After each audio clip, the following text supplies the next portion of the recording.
दोस्तों, welcome to my YouTube channel science education. फिर से आज एक नई वीडियो के साथ आज हम आप लोगों को बताने वाले हैं IUPAC, जो एग्जाम में बहुत बार पूछा गया, क्योंकि ये ऑर्गेनिक केमिस्ट्री में आता है, स्ट्रक्चर बेस आता है, तो पूछा जाता है स्ट्रक्चर बना होगा, पूछा जाएगा इसका IUPAC नेम बताइए, तो कैसे आपको निकालना है, कैसे, तो हम इसके बारे में आपको बताएंगे। तो चलिए समझते हैं। और ये जो IUPAC का फुल फॉर्म है, ये 1 नंबर ये 2 नंबर पूछा, तो सबसे पहले आप इसे देखिए। IUPAC का फुल फॉर्म क्या होता है? International union of pure and applied chemistry. ये होता है कि international union of pure and applied chemistry. ये 1 नंबर ये 2 नंबर में पूछा जाएगा। इसके बाद बात करेंगे और इन ऑर्गेनिक केमिस्ट्री में इसका स्ट्रक्चर जो होता है, स्ट्रक्चर के बेस पर हम कैसे IUPAC निकालेंगे, चलिए समझते हैं। तो जो IUPAC होती है वो संरचना बेस्ड होती है, संरचना पर आधारित होती है। तो सबसे पहले हम आपको संरचना बनाना बताएंगे कि संरचना इसकी कैसी होगी। कोई भी तत्व है, जैसे हम लिया है CH4 लिया है, या C2H6 लिया है, C2H2 ले लें लिया, तो इनकी हम संरचना या किस बॉन्ड से जुड़े हैं, कितने बॉन्ड से जुड़े हैं, सिंगल बॉन्ड या ट्रिपल बॉन्ड या डबल बॉन्ड, किस बॉन्ड से जुड़े हैं, तो ये भी आपको पता होना जरूरी है। तो सबसे पहले उसकी संरचना पता होना है कि कितने बॉन्ड से जुड़ा है, कितने कार्बन हैं, एक कार्बन के लिए एथ में, ये तो अभी आपको बताएंगे। तो सबसे पहले संरचना समझिए। तो अगर आपको नहीं पता तो आप कॉपी पेन लेकर जरूर बैठे, क्योंकि इसमें आपको हर एक पॉइंट नोट करना जरूरी होगा। तो चलिए सबसे पहले इसकी संरचना बताएंगे कि जैसे इसमें एक कार्बन है, तो एक कार्बन है तो इसकी संरचना क्या होगी? एक कार्बन है, 4 हाइड्रोजन, तो इसकी संरचना क्या होगी? एक कार्बन है, सिंगल बॉन्ड, ठीक है, इसके लिए सिंगल बॉन्ड होगा, ये इसकी संरचना हो गई। अब जैसे 2 कार्बन है, आपने पढ़ा है मेथ एथ प्रोब्यूटेंट हेक्स, एक कार्बन के लिए मेथ, 2 कार्बन के लिए मेथ एथ, 2 कार्बन के लिए एथ। तो अभी हम आपको बताएंगे, आपको लिख के बता देंगे, आप नोट कर लेंगे तो आपको समझ में आ जाएगा। तो सबसे पहले संरचना जान लीजिए। 2 कार्बन है, तो एक कार्बन, जैसे ये कार्बन है, तो यह किसी न किसी बॉन्ड से जुड़ा होगा, किसी न किसी बॉन्ड से जुड़ा होगा, ठीक है। तो यहाँ पर जैसे 2 डबल बॉन्ड से जुड़ा हुआ, डबल बॉन्ड से जुड़ा हुआ पूरा, ठीक है। तो कितने हाइड्रोजन है? 6 हाइड्रोजन है, 1 2 3 4 5 6, ठीक, 6 हो गए। C2H6, 2 कार्बन है, डबल बॉन्ड से जुड़ा हुआ है, 6 हाइड्रोजन है, 6 हाइड्रोजन। इसके बाद जैसे ये C2H2 है, तो C2H2 है, तो इसकी संरचना की बात करें तो इसकी संरचना यहां पर बना दे, जैसे क्या C2H2 है, 2 कार्बन है, ट्रिपल बॉन्ड से जुड़ा हुआ है, ठीक है। हमको यहाँ मेन चीज बॉन्ड देखना है कि कितने बॉन्ड से जुड़ा हुआ है। तो ट्रिपल बॉन्ड से जुड़ा हुआ है, कितने कार्बन है? 2 कार्बन है, तो एक इधर लगा दें, एक इधर लगा दें, हो गई संरचना इसकी। अब आपको समझाएंगे कि ट्रिपल बॉन्ड है तो क्या होगा, डबल बॉन्ड है तो क्या होगा, सिंगल बॉन्ड होगा क्या होगा। तो इसके बाद हम बॉन्ड को देखेंगे। तो हमारा जो IUPAC नेम होता है, वो जो होता है वो कार्बन की श्रृंखला, जिसे चेन बोलते हैं, कार्बन की चेन और बंध पर निर्भर करता है। कार्बन की चेन मतलब कितने कार्बन है, और बंध का मतलब जैसे 2 बंध लगे हुए हैं, डबल बॉन्ड है, सिंगल बॉन्ड है, तो ये होता है, ठीक है। जैसे कार्बन की श्रृंखला, जैसे एक कार्बन है, तो इसको क्या बोलेंगे? मेथ बोलेंगे, ठीक है। 2 कार्बन है तो क्या बोलेंगे? एथ बोलेंगे। 3 कार्बन तो क्या बोलेंगे? प्रोब बोलेंगे, ठीक, प्रोब बोलेंगे। तो यही बात हम बताना चाहते हैं कि कितने कार्बन से जुड़ा और कितने कार्बन है, कार्बन की कितनी चेन है, और बंध मतलब जैसे ये कार्बन है, तो इसमें 2 कार्बन है, 3 ट्रिपल बॉन्ड है, तो यही बता रहा है कि इसमें क्या है, ये बंध है, ठीक है। बंध कितने बंध, अब बंध का मतलब क्या हुआ? अब हम कार्बन को बोल सकते हैं, कार्बन को जो IUPAC नेम होता है वो किस पर निर्भर करता है? कार्बन की चेन पर, कार्बन की चेन पर, ठीक है,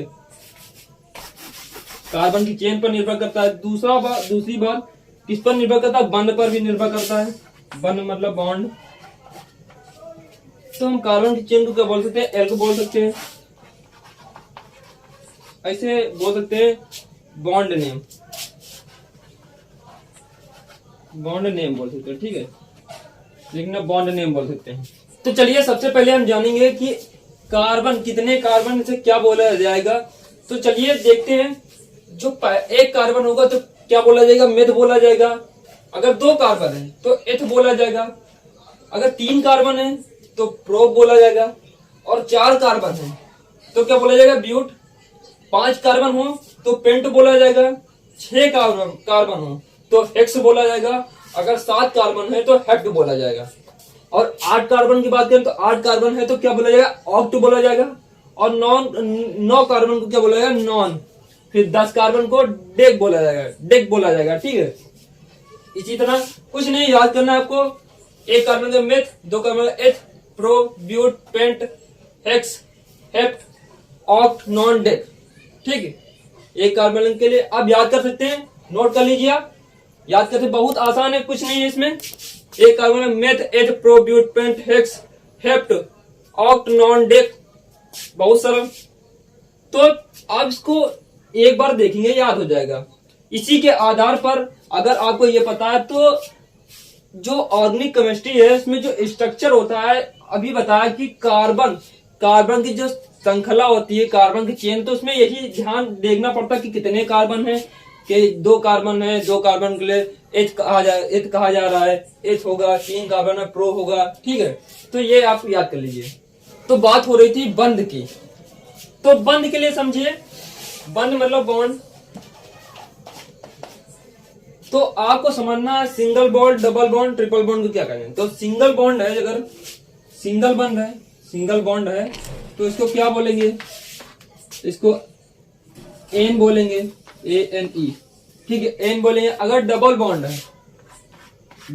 है तो इसे क्या बोलेंगे, इन बोलेंगे, ठीक है। अगर ट्रिपल बॉन्ड है तो इसे क्या बोलेंगे,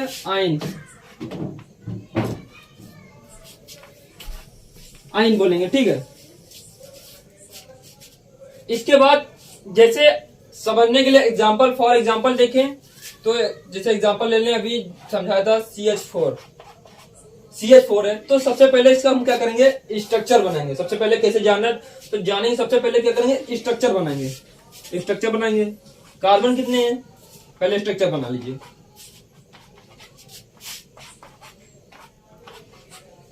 ये स्ट्रक्चर बन गया। आपको देखना है इसमें कार्बन कितने हैं। 1 कार्बन है तो 1 कार्बन के लिए अभी आपको बताया था, आपने कॉपी में नोट किया होगा, तो वहां देखिए 1 कार्बन के लिए क्या था, 1 कार्बन के लिए मेथ था, तो लिखेंगे मेथ,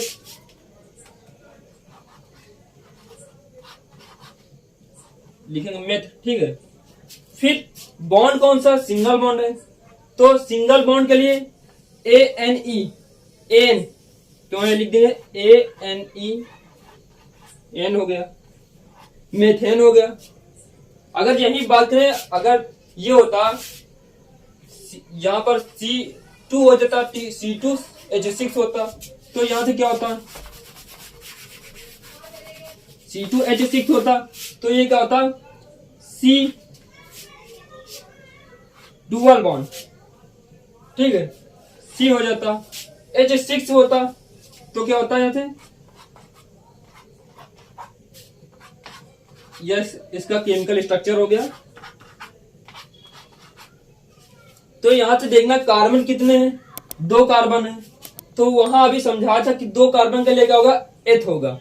1 कार्बन के लिए मेथ था, 2 कार्बन के लिए एथ होगा, 2 कार्बन के लिए एथ होगा। अब यहां देखना बॉन्ड कौन सा है, डबल बॉन्ड है, 2 डबल बॉन्ड से जुड़े हुए कार्बन, तो डबल बॉन्ड के लिए क्या होगा, ENE, इन होगा, ठीक है। तो यहाँ पर 2 कार्बन है, 2 कार्बन डबल बॉन्ड से जुड़े हुए हैं, 2 कार्बन के लिए क्या था, एथ, और डबल बॉन्ड के लिए इन, ठीक है, तो लिखेंगे ENE, तो एथीन हो गया, ठीक है। अगर एग्जांपल ले, जैसे C2H4 ले ले, तो इसका पहले केमिकल स्ट्रक्चर देखेंगे। तो केमिकल स्ट्रक्चर क्या होगा,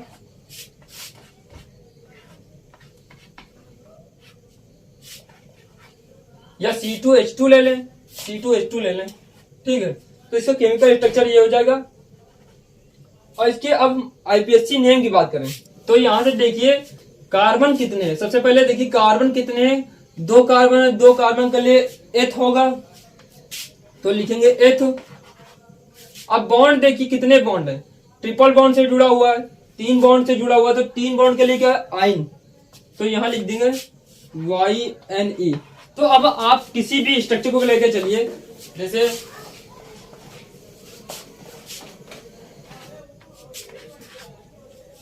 किसी भी स्ट्रक्चर को, जैसे ये है तो इसमें आप H लगा लीजिए, H का लगा सकते हैं, जैसे आप H ही लगा लीजिए, कोई जैसा स्ट्रक्चर दिया होगा C6, जैसे मैं लगा C6H5 कुछ भी दिया होगा, तो आप जब भी दिया उस हिसाब से आप H लगा लीजिएगा, ठीक है। मैं आपको ऐसे समझा रहा हूँ कि कार्बन को देखिए आप, मेन चीज कार्बन देखिए कितने कार्बन है, 1 2 3 4 5 के लिए क्या था पेंट। अब यहाँ देखिए आप सिंगल बॉन्ड भी है, डबल बॉन्ड भी है, ठीक है।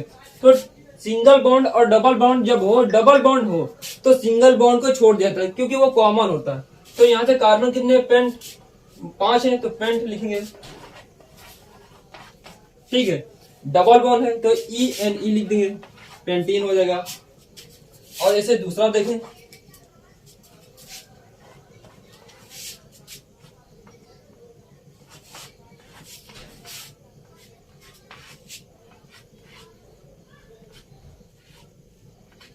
ठीक है। अब देखें नेक्स्ट देखते हैं, देखिए इसमें कितने कार्बन है, 1 2 3 4 5 6 7, तो 7 के लिए क्या था हेप्ट, हेप्ट था, मेथ एथ प्रोब्यूट पेंट हेक्स हेप्ट है, ठीक है। अब देखना इसमें बॉन्ड कौन सा लगा हुआ है, ट्रिपल बॉन्ड, तो ट्रिपल बॉन्ड के लिए क्या था आइन था, तो हेप्ट, 7 के लिए हेप्ट और YNE हेप्टाइन हो गया कि नहीं हो गया। तो इसी प्रकार ये कॉमन है। इसके बाद अगर आपको प्रॉब्लम होगी इसमें, क्योंकि अभी ये बेसिक से है, हम अगली वीडियो जो बनाएंगे इससे अच्छा समझाएंगे। तो यहाँ पर क्या हो गया हेप्टाइन, इसे टी यहाँ पर भूल गया था, टी होगा, ठीक है, हेप्टाइन हो गया। तो ये सब बेसिक है, मैं जो वीडियो अगली वीडियो में डालूंगा तो वो आपको पूरी तरह समझाऊंगा, क्योंकि ये पूरी तरह अभी सही नहीं है। तो स्ट्रक्चर बेस जब पूरा समझाऊंगा आपको समझ में आ जाएगा। तो अभी आपको इसमें सिंगल बॉन्ड और डबल बॉन्ड बताया, अभी भी जब आएगा डबल बॉन्ड और ट्रिपल बॉन्ड आएगा तो वहां पर भी मैं समझाऊंगा कि इसमें कौन सा बॉन्ड के लिए क्या लगाना है। तो ये बेसिक आपके लिए हो गया, और नेक्स्ट वीडियो जो आएगी आपके लिए तो वो उसमें कंफर्म कर दूंगा पूरा IPSC। तो ठीक है दोस्तों, आज की वीडियो बस यहीं तक थी, मिलता है कुछ नेक्स्ट वीडियो में, तब तक के लिए जय हिंद जय भारत।